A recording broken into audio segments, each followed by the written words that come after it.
Hello po mga kababayan, andito na naman po tayo. This is Nancy Bicolana.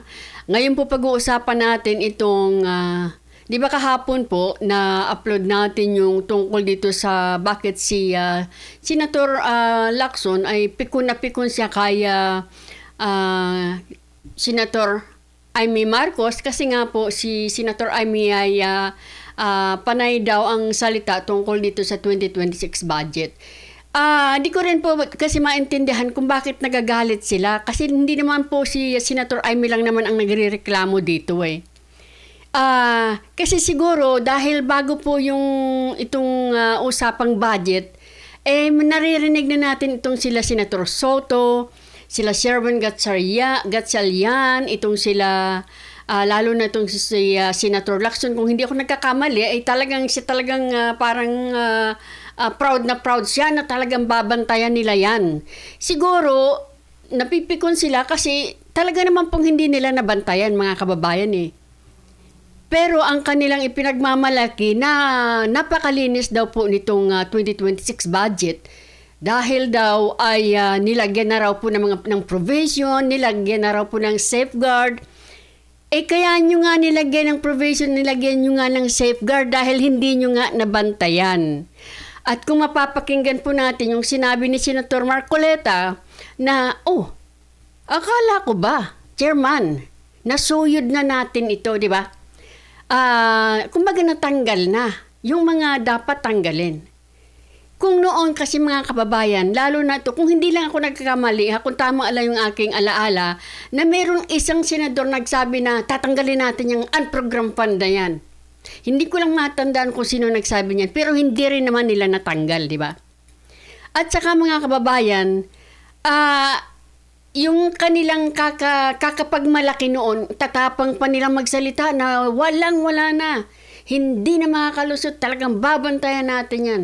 Pero, di ba? Kumbaga, parang aminado rin naman si Sherwin Gatchalian na nahihirapan, kumbaga merong give and take. At saka yung pinagmamalaki nila mga kababayan na dahil for the first time daw na ito ay naging parang public. Nasa, di ba, nasa public na ito, yung live stream, kumbaga. Pero mga kababayan, natatandaan ninyo na mas marami pa yung pagtatago nila kaysa pagla-live stream. Madalas, ang tagal-tagal nilang hindi nagla-livestream. Pag hindi sila nagkakasundo, nagtatago na sila. Nagkakaroon na sila ng executive session. Ito muna po, si Senator Marcoleta muna ang ating pakinggan.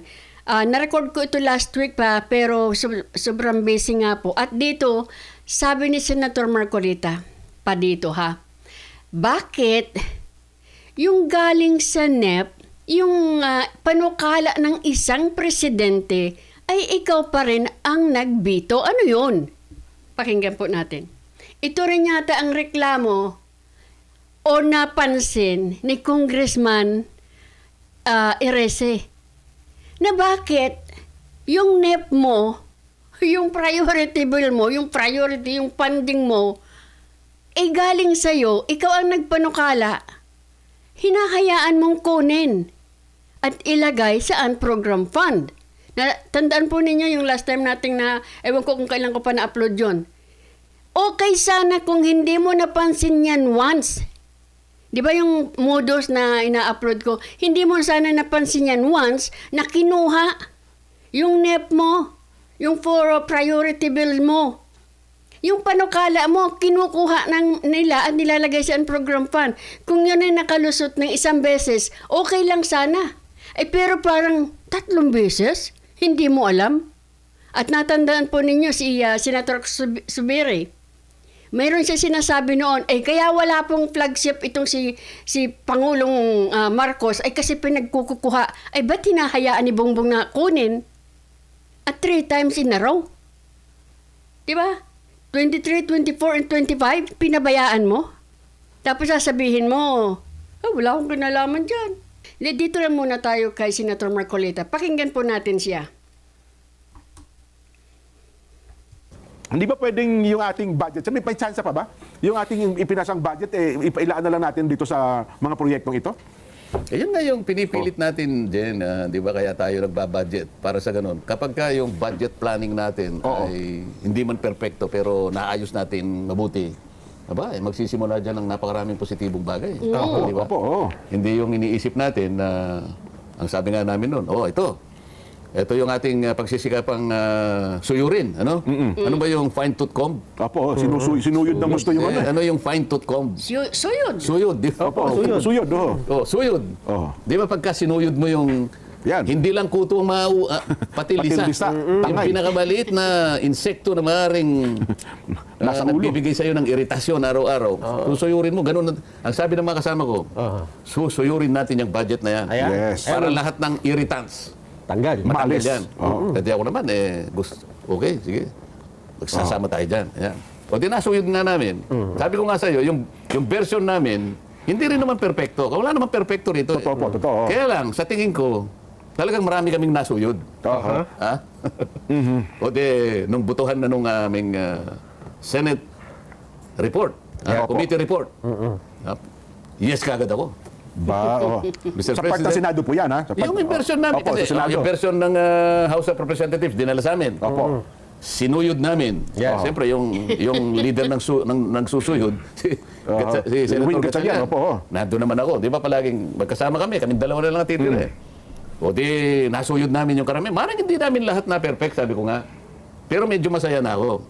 O, nung i-present sa amin, ira-ratify namin, bubutuhan namin. Opo. I vote yes, Mr. President. Sabi ko, Okay. ito, dumating ang BICAM. Aha. Pagdating ng BICAM. Sabi ko, Chairman, ba't bumalik yung mga kuto? Ano ba? Kala ko ba sinuyod na natin, o nga? Sabi niya, talagang napakahirap palang kinakailangan give and take, ganito. Oo nga, pero hindi po pwede ito. Di ba pinag-uusapan natin, yung mga AX na yan, yung mga tupad na yan, yung mga MAIP na yan. Dati MAIP, ngayon maipip na naman. Maipip. Lalo ka kung lumaki pa, paano nangyari yun? Yun ang sinasabi ko. Kaya nung ratification na nung BICAM, nag-no na ako doon. Okay.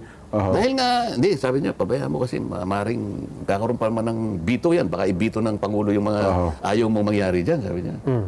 O, sige, sabi ko. Sana ang mabito ka ako yung unprogrammed appropriations, di ba? 243 billion, di ba? Di ba? Nabito naman po, pero 92 lang. Hindi lahat. Hindi, yung mga nabito, hindi dapat mabito yung karamihan. Eh. ayan. Sa totoo lang.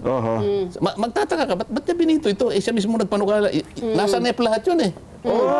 Originally, nasa Sa kanila lang galing pala yun. Dapat may ibibito galing sa Office of the President. Di ba? No, alimbawa, isa sa item na binito, yung budgetary support ng GOCCs. Opo. Yung mga GOCCs, importante yan dahil ito kapag kayan ay nabigyan mo ng tamang subsidies, Opo, ng tamang tulong. suporta, at yan ay nakabawi, ano? Opo. Kikita ng malaki yan, Sen. Opo. Malaking kita yan aside from our tax revenues. Ito yung non-tax revenue dito man gagaling. May mahigit tayong about, wala naman siguro 400. Palagay mo na 350 na GOCCs. Opo. Halimbawa, kalahati nun kumita. Nakapagbigay Kumikita. sa iyo ng additional na revenue. Tama. O naalis ngayon yung budgetary support ng GOCCs. Paano yan? Paano yung titigok-tigok na yun? Siguradong patay yun. Bakit naman inalis yung budgetary support sa mga GOCC? Pambihira yan. Tapos, nilalagay ninyo sa mga soft, pork, di ba? Sa mga ayuda. So, pangalawa, yung perang parang hindi naibayad sa mga LGUs sa matagal na panahon. Dapat na, kasi palaging may bahagi ang LGUs eh. Doon sa kanilang ira, ho ba yan? Hindi lang ira, yung mga hindi pa naibigay. Okay. O karampatan na ibigay mo yun. So, nasa NEP yun eh. O, inalis yun. Yun, mga previous years yun eh. Sila mismo ang naglagay sa NEP. So, originally, nasa NEP. Paano may bibito yung ikaw mismo naglagay doon? Pero sa final, binito pala, Pero merong wala sa NEP, nalagay sa program, pero hindi nabito. Meron din nabito doon. Pero ang nabito doon, yung alokasyon sa Government Personal Services Requirement. Ito yung retirement, ito yung upgrading ng kanilang mga salaries. Na bahagi nun, nailagay sa program. Kaya nilagay doon para sana i-shield ang yung para hindi mabito. Nabito. Ang problema, kailangan din yun. Retirement benefits yun. Sa halip na Yung sweldo maproteksyonan. yun eh. Yung increase ng sweldo yun eh. Tapos, nasakripisyo yung mga program na noong pa'y ginawa na. Halimbawa meron tayong ginawang batas o isang programa na nilaunch noong 2015. Ito yung CARS eh. Comprehensive Automative Resurgence Strategy, CARS program. Oho. Meron dapat financial incentive ito, tax incentive, para sa ganun, ma-encourage mo yung gumagawa ng kotse at saka yung mga parts. Opo, oho. O, edi, nabito. At natanggal Meron pa siyang yun. kasama naman na race. Revitalizing the automotive industry for competitive enhancement. Oho. Nabito rin ito. So yung ating iniisip na ma-encourage yung ating car industry, Opo, local. masuportahan ang local automotive industry, o Nawala. Wala na pala. wala na yan. Di pala yung mga ginagawa pala sa na modern jeepney, nagawang Pinoy. Wala kayo. Oo, yung Sarao, Yan, yung oo, Francisco, San Francisco, wala Francisco. na naman. At ang pinakamalaking bahagi nito, yung counterpart natin sa mga foreign assisted projects, yung binanggit ko nung isang araw sa inyo. Opo. Ito yung mabigat kasi ang counterpart funding natin para dito, 35 billion. Okay. Ganito yan eh. Halimbawa kayong dalawa ni Nelson. Opo. Isa kayong mga... Pilantropo. Hindi kayo piloto. Eksperto kayo sa Expert. negotiation. Okay, oh. Kasi in-identify natin itong mga lugar na to, strategic sa ating pagsulong bilang isang bansa. Okay. So, Opo. Nelson, kako, Jen, Opo. magsama kayo, i-negotiate nyo to, puntahan ninyo itong mga bansang ito. Opo. Makipagtawaran tayo kasi kailangan Mag-negotiate ito. tayo dyan, oo. Strategic itong mga ito. Eksperto kayong dalawa. At saka ito, matagalan na negotiation to. Aha. Nagtagumpay naman kayo. Nakapag-close tayo ng deal. Halimbawa. Nakapag-close kayo talaga, okay? So, kapag ka in-approve yung loan natin, merong counterpart tayo. Yung counterpart Yes. na yon, manggagaling sa GAA. Yun ang share ng gobyerno. O itinanggal mo itong 35 billion. So, anong mukha nyo ihaharap ngayon? Sasabihin ni Nelson. Jen, paano kaya tayo? Anong mukha natin iharap sa kausap natin? Ang galing nating makipag-usap. Umukay naman sila. Okay, pagkatapos nawala yung ating counterpart. Yung counterpart funding natin is a legal obligation. It's a contract. Tama po. O atras ka sa kontrata, ano sasabihin sa'yo ng ano mo? Nako. Ito pala bang kausap natin? Ano ito eh? Parang mga lasing ata ito eh. Ang ganda ng usapan eh. Ba't nagkaganon? Meron ka pa bang maiinganyo sa susunod? Makikipag-usap pa sa'yo? Wala na Halimbawa, po. ikaw na papalitan ko na lang kayong dala. Pero kahit na sino pang ipalit mo siguro, hindi na rin Siyempre, maniniwala. nag-uusap-usap din po yung malalaking negosyante na yan. Oo. Hindi lang yun. Dahil nga sa pagkakawalan, madidelay ngayon yung strategic development mo. Yes. Pangkaraniwan, nadidelay ng 4 na taon. Nako. O ano mangyayari? Example, yung Metro Subway mo na inumpisahan natin. Yan, ongoing na po yan eh. 2022, Oho. 2023. Ang dami na nating hinukay. Yes po. O paano to? Ibig mo sabihin, madidelay naman ng 4 na taon to? So, ito total Sa ba traffic tinanggal? natin na to. Wala ka na nga counterpart fund eh. Nako. Oho. Metro Subway at saka yung North-South Commuter Railway. Rail Train. Oho. Yung mapunta doon sa... kung pupunta ka ng Tarlac, makikita mo yung nakalatag na Yes po. yung mga poste. Yung dadaanan ng tren. O di, madidelay na naman. Ito yung mga ganun na... Bakit kinakailangan yung importante, yung strategic, bakit yun ang yan? Bakit yun ang... ibibito? Yun ang binito. Ako, ang panalangin ko, ibito sana ako yung AX na ito, wala akong paniwala dyan. Yeah. Magkano na yun? 63 billion na 63 tayo? billion yung ayaw po. Madadaanin na naman yan sa politiko. O, yan. Pupunta sa Nueva Ecija, sa Cabanatuan. Ha? Pati mga teachers, kakasan ka pa. Kunwari, maglista ka nga ma'am nang bibigyan natin ng AX. Pero ang sabi ni Soto at ang sabi ni Lacson, wala daw. Wala daw. Corruption free daw po ito mga kababayan. Malinis na malinis daw ito. Pero tayo, Senator Amy, kahit si Senator Marcolita, talagang hindi po pwedeng hindi hihipo, sabi ng iba, ang mga politiko dyan. Ayan, ano. Oho. Yung mga teachers naman, kung minsan napapakasangkapan din, ano. Linis naman ang mga- Tago nga lang. Yes ano. po, oo. Kasi naman, yung congressman, minsan nakakapag-endorse rin naman yun, ano. Totoo po naman. Oo. Mga loko-loko yung mga ito, ano. Ay, nako. 63 billion. Ang pagkaraniwan, napupunta lang doon sa mga kakilala nila eh. Yung mga katsokaran. Suki na po nila yun eh. No, nabigyan mo kunwari, minsan lang yun eh. Pagkatapos, sinasabi ko sa yung MAIP, ito yung pangkalusugan. Opo. Medical Assistance for Indigent Patients. MAIP. Maipip. Ngayon, ang ginawa nila, MAIPIP. Medical Assistance for Indigent and Financially Incapacitated Patients. MAIPIP. 51 billion. Ang laki pala. Tupad, 22 billion. Samantala mo, sinuyod na namin eh. Tinanggal na pala yun, no? Hindi namin natanggal lahat eh. Binawasan. Pero parang yung version namin, AX, parang 27 billion lang. Halos kalahati na wala, no? Wow. Oh. Naging 61 billion. Ibinalik. Chairman, Oho. Bakit ang ganda ng pagkakasuyod natin Grabe. Pero teka lang, Sen, doon sa mga binabanggit ninyo, anong sabi, meron na pala nito, bakit meron pa po maipip, AX, tapos zero balance billing na pala tayo sa mga DOH hospital? Yan nga yung sinasabi ko na dapat yun na yung binito. Kasi sayang nga yung subsidy. yung mga Di ba, kung ayuda-ayuda. babalikan mo yung sinasabi ko, palitan na natin yung sistema ng subsidy. Kaya pinipilit ko, itong taong ito na mag-uumpisa, maglalabanan na kami sigurado. Pag ipipilit ko na ako na alisin na natin yung subsidies na yan, Opo. lahat na lang ng gumagamit ng 200 kilowatt hours, Sa kuryente. yun ang ilibre natin. Oho.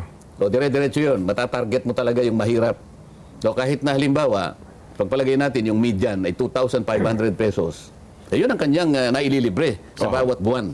So, hindi lang minsan, every month, kung 2,500 yung kanyang katapat na billing, yung 200 kilowatts, yun na diretsong pupuntang benepisyo para sa kanya. Hindi magiging pogi ang politiko doon, Sen. Wala Wala nang papogi doon. Wala nang papogi, wala nang pasikat. Ganyan po ang tunay na tulong. Hindi yung ayo-ayuda lang, depende lang sa kung may kailangan sila sa mga congressman at senador. Kasi nga po, iyan, kung sakali man na mapasa yan ni Senator Marcoleta, biro mong laking tulong yan na malilibre sa kuryenteng babayaran at buwan-buwan. So sana po, aabangan natin kung sino yung mga hindi tutupad o sasang-ayon dito. Kasi bigay sila ng bigay ng ayuda. Ito ang magandang ayuda. Wala nang epal talaga. Ito diretso na sa kababayan natin. Diba? Wala pang corruption. Bakit? Diretso sa kanya. Opo. So, matatarget mo ngayon. Hindi kagaya ngayon, 61 billion na AX, maipip 51 billion, tupad 22 billion. Pero tingnan mo yung survey ng SWS, kalahati ng populasyon sasabihin, mahirap pa po kami. Ayun ang nangyari sa binibigyan niyo subsidy. Kahit kailan hindi nagiging makatotohanan. Maaring umaabot sa konti lang. Pero hindi effective, ano? Hindi. 55% ng populasyon mo nagsasabi, mahirap kayo. Ano yung billion-billion na tinutulong mo? Wala nga eh. Paano nila ipapatupad yung provision sa budget na walang anti-EPAL provisions daw po. Kagaya ng guarantee letter, nung isang araw ay sinasabi ni Secretary Herbosa na wala na pong visa yung mga guarantee letter. Maliban ang abunuhan mismo ng politiko ng issue niya. Doon manggagaling sa kanila. Didirekto na nga daw yun sa zero balance billing. So, paano nga nila gagawin yun? Yung DSWD. Sino mag-identify ng bibigyan ng AX? Pupunta kay Kapitan. Siya ang nakakalam kung sino yung mahirap. Si Kapitan, kontrolado ni Mayor. Si Mayor, kaibigan ni Gobernador. Si Gobernador, kaibigan niya si Congressman. Siyempre po. Unahin natin yung mga bata natin. Di ba? Paano mo sasabihin na pagkatapos sila yung magpapahiram ng lugar kung saan magbibigayan ng ganito. Kontrolado ni Mayor yung gym. Ayaw nyo kung i-involve dyan. Diyan kayo sa kalsada magbigayan. Bahala kayo sa Sino may control nung bawal doon kasi mga tarpaulin. Multipurpose hall. Wala nga tarpaulin, hindi maglalagay ng tarpaulin, pero magbibigay sila ng papel, nakalagay yung pangalan ni Congressman. May slip na, ano? Diba? Saan yung gaganapin? Doon po sa barangay hall na pinatayo ni Kapitan, ganito, kay Mayor, ganito. Hindi pwedeng hindi gagawa ng paraan yan dahil patronage yan talaga. Yan ang sistema na dapat maalis sa bansang ito. Diba? Ito po, may time tayong ipakita yung sinabi ni Senator Amy at ni Senator Soto next. Ito po.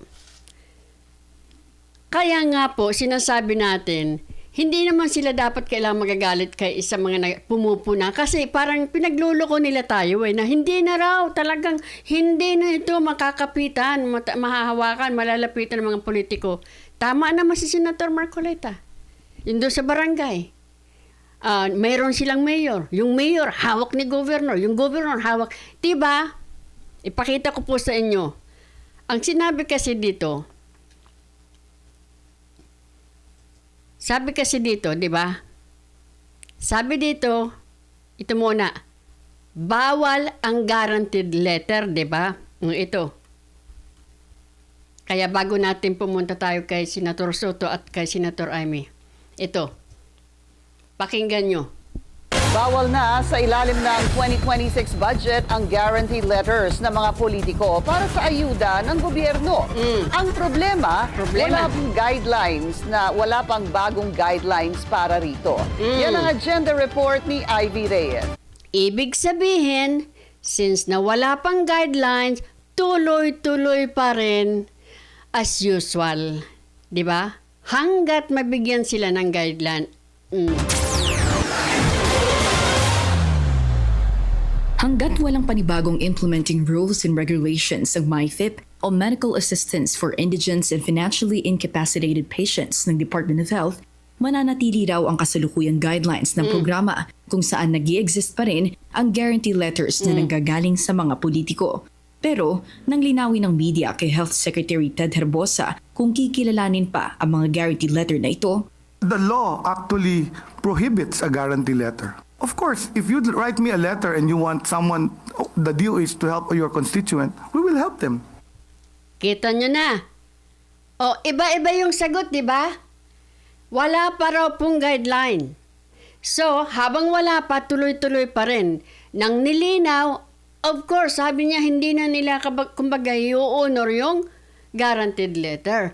Pero, pag sinulatan tayo ni ganito, ni congressman, ni senator, ni governor, ni ganito, ay siyempre, tutulungan natin. O hindi ba? O, tapos sasabihin ninyo, hindi na mahihipo yan o magagalaw ng politiko. Pero pag sumulat, hindi lang GL, pero sulat, di ba? Pinagluloko nyo kami. Hindi siya GL. That's a request. sa ilalim ng Section 19 ng 2026 National Hindi sa GL. Pero pag may sumulat, pag nag-request si congressman, di lang niya sinasabi, pag nag-request si congressman, si senator, si governor, si ganito, si ganyan, ay siyempre, tutulungan natin. Kita nyo na? Ito po yung napakaluwang kasi Walang masyadong, hindi sila mahigpit. Pag sinabi sana nila na wala ng GL, wala ng GL kahit pa kaninong sulat yan. Di ba? Pero ganyan ang ginagawa nila wala na talagang corruption dyan. Really? Is it really possible, mga kababayan? Naniniwala kayo dyan? Ibig sabihin, sa sobrang corruption nila, halos taon-taon silang nangungurap. All of a sudden, 2026, mga naging santo. Wala nang kurapan. budget, ipinagbabawal ang partisipasyon ng mga politiko sa aktual na financial aid distribution. Pinagbabawal sa actual. Di ba? Hindi mo na kailangan pumunta doon kung may mga sulat ka, kung may mga di ba? Pagdating sa government financial assistance programs gaya ng MyFIP, kung kailan magkakaroon ng panibagong guidelines, hindi pa masabi ng DOH dahil idinadraft pa raw ito. Pero paglilinaw ng ahensya, walang magiging transition period dahil ipatutupad nila ito oras na mailabas ang guidelines. Matatandaang marami ang tuto sa MyFIP guidelines ng DOH dahil nagagamit umano ito sa pamumulitika ng mga nasa pwesto. Ang guaranteed letters kasi, kasama ng coupons, cheque at vouchers na issued by DOH ay garantiyang makakukuha ng medical assistance ang isang pasyente. Sa programang On Point ng Billionaire News Channel, sinabi ni Novato City Representative Toby Tiangco na mayroon daw talagang lumalapit sa kanila para humingi ng guarantee letters. Kasi yung guarantee letter talagang malalaki yan hundreds of thousands, di ba? At bunsod ng direktiba ni PBBM na pagbawalan ang involvement ng mga politiko, naghihintay din daw sila mga kongresista kung paano tatakbo ang MyFIP ngayong 2026. Para sa agenda, Ivy Reyes. Diba? Dito tayo kay Senator Amy. Tapos isusunod natin itong si Soto.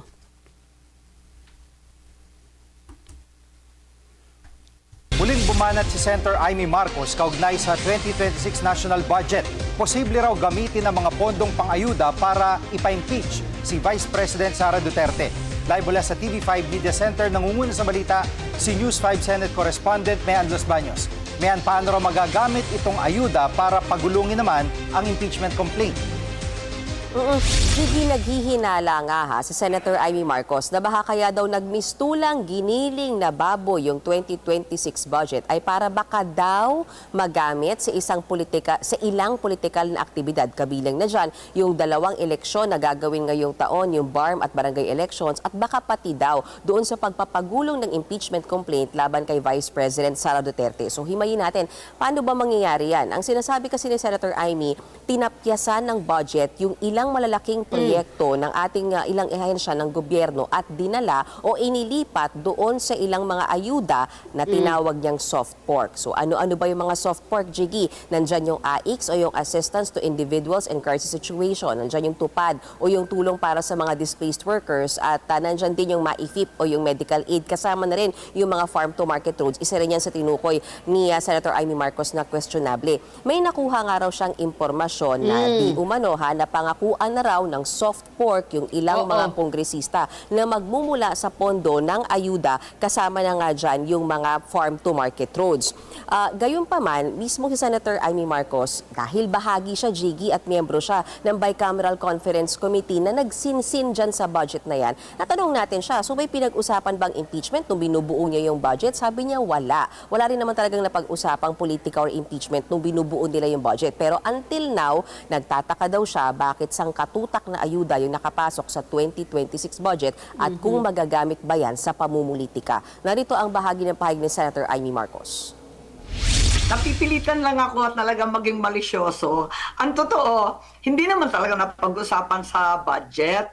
Pero nung nakita ko, eto nga, ng mga gilingan ng baboy, ayan na, yung mga napakaraming soft na lumobo. Hindi ko alam bakit may ganun pa eh. Ang sabi kasi, naniwala naman ako na magiging cleanest budget. Naging sneaky budget naman to.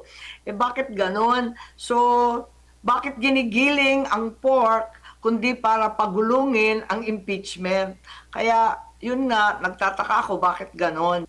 So ayan mga kababayan ha, ito pa rin po ang aking question. Yun na nga pong, hanggat hindi nila maipaliwanag to, bakit po meron po tayong 50-something billion para sa medical assistance to indigenous financially incapacitated patients, yung MAIFIP. Merong assistance para dyan. Pero ngayon, ipinagmamalaki nila mga kababayan yung zero billing.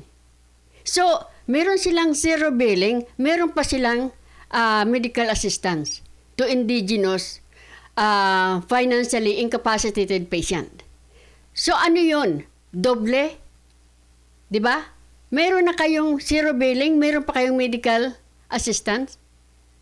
Di ibig sabihin, itong medical assistance na to, baka ito ay magulungan ng mga politiko na magamit nga sa kung ano man ang gusto nilang gawin.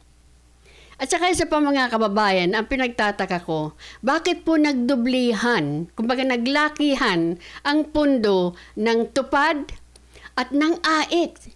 Ang AIX po ba? Na nakita nyo na po ba sa bulang kristal na mas marami ngayon ang mangangailangan ng pundo na yan kaysa nakaraan na mas marami po ang nangurap, mas marami po ang namatay dahil po sa corruption, dahil po sa wala talaga o ghost project na inaasahan ng taong bayan na sila magkakaroon na ng flood control pero wala pala, kinuha pala yung pera para dyan na over 1 trillion. At yung pang mga substandard na yung inaasahan din ng ating mga kababayan na magiging meron na silang flood control na medyo parang ligtas na sila, wala. So ibig niyong sabihin, mas malaki ang mga ngailangan ng AIX now. Ito po ay assistance to individual in crisis situation. Mas marami ngayon kaysa last year. Ang daming nangamatay sa flood, sa baha. So nakita nyo na rin yan sa inyong bulang kristal. So pinagdadagdagan ninyo yung pera na yan. Di ba? Ngayon, mga kababayan, tapos sasabihin ninyo sa amin, napakalinis niyan. Pero imbes na ilagay na lang ninyo, katulad nitong sa medical assistance, dun sa pinagmamalaki ninyong zero billings, nagbukod pa kayo, may zero billings na kayo sa medical, meron pa kayong assistance. So, paliwanag nyo yon. Bakit kailangan may dalawa? Ba't hindi nyo na lang inilagay? Okay lang naman yung 51 billion na yun eh. Kung inilagay nyo na sana sa healthcare, sa PhilHealth. Di ba? Oh, pati yung TUPAD. Bakit lumaki ng husto? So, wag niyo sabihin sa amin napakalinis niyan. Ito po naman si Senator Soto. Again ha, nagtataka lang ako eh. May zero billing tapos meron pang medical assistance. Ano yun? So may meron kang zero billing o ito pang ano mo, pang gastos mo, ganun yun? Paliwanag nyo kasi. Bakit lumaki ng husto? Bakit lumaki yung AX? Sobrang laki. Di ba? Naalala ko tuloy yung AX na yan, ginamit yan noong nila Martin Romualdez eh. Doon sa People's Initiative, AX din ginamit nila. O, perma ka dito ha. Kasi magkakaroon ka ng AX. Di ba? Ito naman si Soto, na talaga namang pinagmamalaki niya. Oh, parang kumbaga, napakalinis daw nito. Tingnan niyo to. O, pakinggan natin. O, basta panoorin natin. No, I don't think so. It's not possible. Hindi naniniwala si Senate President Vicente Tito Soto III na magamit ang mga ayuda ng gobyerno para umusad ang impeachment case laban kay Vice President Sara Duterte. Kabilang na rito ang Medical Assistance for Indigents and Financially Incapacitated Patients o MAIF at Assistance to Individuals in Crisis Situation o AICS. Ito ang reaksyon ng mambabatas sa pahayag ni Senator Amy Marcos na posibleng iniipon ang budget ng ayuda programs para pondohan at gumulong ang impeachment. Dagdag pa ng Senate leader, wala ring napag-usapang impeachment habang binabalangkas nila ang national budget ng taong ito. Wala. Hindi na ba... Hindi naman talaga po pag-uusapan siguro yan ang harap-harapan. Man. si BP Sara except during her budget time. Ewan ko masyadong nagiging... Pero pag pinag-usapan nyo naman yan, di nyo naman sasabihin na harap-harapan ngayon. Na, oo, pinag-usapan namin. In fact, dinagdagan namin yung pera sa AX dito sa ganyan eh. Siguro yung iba nagiging paranoid. Ayon pa kay SP... Paranoid? Hindi po eh. Kasi nangyari na yun ng last time eh. Di ba? Soto, hindi rin maaaring makialam ang mga mambabata sa budget sa ilalim ng 2026 national budget dahil mayroon ng safeguard na inilagay dito tulad ng anti-EPAL provision. Hindi rin nila pinapayagan na magkaroon pa ng butas para pasukan ng pork barrel ang pondo. Merong ang particular provision na nilagay si Senator Lacson at diniinan pa ni President Marcos. Wow! Dahil mayroon ng particular provision na inilagay si Senator Lacson. Ibig sabihin, wow! Talagang corruption-free na ito. Kailan ba naging corruption-free yung mga yan? Di ba? Soto, sobra naman ang pagkatiwala mo sa sarili nyo. Tingnan nyo, yung inyong ratings, ang baba, under you. Na hindi pwedeng makialam ang mga politiko. Sabi niya yan. So paano naging pork yun? Ang pork is yung... Pero pakinggan niyo si mamaya. Sinasabi niya, wala, hindi pwedeng makialam ang mga politiko. Malinis daw diyan. Pero pakinggan niyo mamaya ang sasabihin niya. Lump sum na i-designate ng isang legislator sa kahit saan at nakikialam siya or hindi man nakikialam, mas malala, pumuporsyento siya o kumikita siya doon. Yun ang pork. Binigyang din pa ng Senate leader, walang batayan ang akusasyon ng presidential sister na may soft pork pa rin ang ipinasang 2026 General Appropriations Act o GAA. Nagtatakaan niya siya kung papaano ito mangyayari. Her accusations are unfair and baseless. Hindi ko maintindihan kung paano mangyayari. Paano idadanggil hindi na nga pwedeng makialam yung mga politiko. O dahil sa sinabi nyo, Senator Soto, paano mangyayari yan? Ay hindi na nga pwedeng makialam ang mga politiko. Dahil sinabi nyo, mangyayari yan. Remember, Tito Soto, bawal na yung pork. Anong ginawa? Pinaikutan. Mayroon pa rin. Aminin nyo yan. Oh, ano nangyari sa illegal na pork? Naging allocable. O ito, bawal nang lumapit ang mga politiko. So akala mo, yung sulat, hindi ba po pwede? Ay nako. Kung may lulusutan yan. Kaya nga ipaliwanag ninyo, bakit sobrang laki ng AX? Bakit sobrang laki ng MAIFEP? Bakit sobrang laki ng tupad? Tapos yung mga importante, Katulad ng ay hindi, nabito pa. Yung sa GOCC nga. Yung sa mga pundong dapat ibibigay sa local government. Di ba? Pati yung ating, yung ating counterpart part funding for foreign assisted project. Pero itong mga AIC, itong mga MAIPIP, itong TUPAD, tinambakan ng pera. Paano idadanggit sa mga congressman para sa impeachment? Wala nang ganun. No? Wala na dahil sinabi mo. Tito Soto, remember, yung trust ratings ninyo dyan, under sa pamumuno mo, ang Senado, ang baba. Such thing. Dagdag pa ni Soto, sa hanay ng Kongreso o ng Senado at Kamara, tiniyak nilang walang korupsyon sa 2026 national. Wala daw pong corruption sa 2026 national budget. Dahil sinabi ni Soto yan. Paniwalaan. Budget. Pero aminado ito na pagdating sa implementasyon ay doon na magkakatalo sapagkat hindi na nila ito hawak. O, kita nyo na. Sa sobrang pag-aano niya, depensa niya, wala talagang korupsyon. Hindi talaga ito malalapitan ng mga politiko. Pero, pagdating sa implementation, ay, ibang usapan na yan. O, so kung mangurap sila, wala na kami dyan. Kita nyo natin, mga kababayan, nakita nyo kung paano nila tayo, kumbaga, di ba?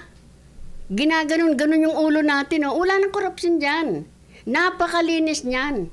Pero pagdating sa implementation, wala na kami dyan. Executive na ang mag-implement niyan.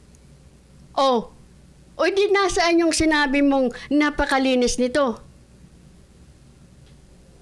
Magpapatupad ng 2026 GAA ay ang ehekutibong sangay ng gobyerno na pinangungunahan. Ang executive ang magpapatupad. Wala na kami dyan. Kahit pa sinabi ko na sa inyo, napakalinis niyan. Hindi na yan makukurap. Walang korupsyon. Teka muna. Sila naman ang mag-i-implement dyan ang executive. Wala na kami dyan. So kung sakali mang may mangyari dyan, wala na kami dyan. Hindi ba? Ng Pangulo, bagamat mayroon namang Joint Oversight Committee ang Kongreso para bantayan ang paggasta at pagpapatupad ng mga proyekto sa ilalim ng GAA. Sa execution, it's no longer under our control. But then again, that is the importance of the other function of Congress, which is oversight. Ang oversight function po ng Congress, meron na po kayo niyan. Noon pa po, meron na kayong ganyang power, sir. Yung oversight function, meron na po kayo niyan. Noon pa po. Ang problema, ginagawa niyo po ba? Ginagamit niyo po ba? Ngayon na naman, sasabihin niyo na naman, iba na ngayon, may joint oversight function na. Ano ba yan? Parang batas lang yan na ginawa ng ginawa, pero hindi naman maayos ang pagka-implement. Kasi hodang may 1,000 batas dyan. Kung ang pag-i-implement naman ay kinakatamaran, walang maayos na pagpapasunod. Di ba? Yes, mga kababayan, yan pong oversight function na pinagmamalaki ni Soto ngayon, noon pa meron na sila niyan. Ngayon, ang kaibahan, joint oversight function. Ang problema, gagawin nyo ba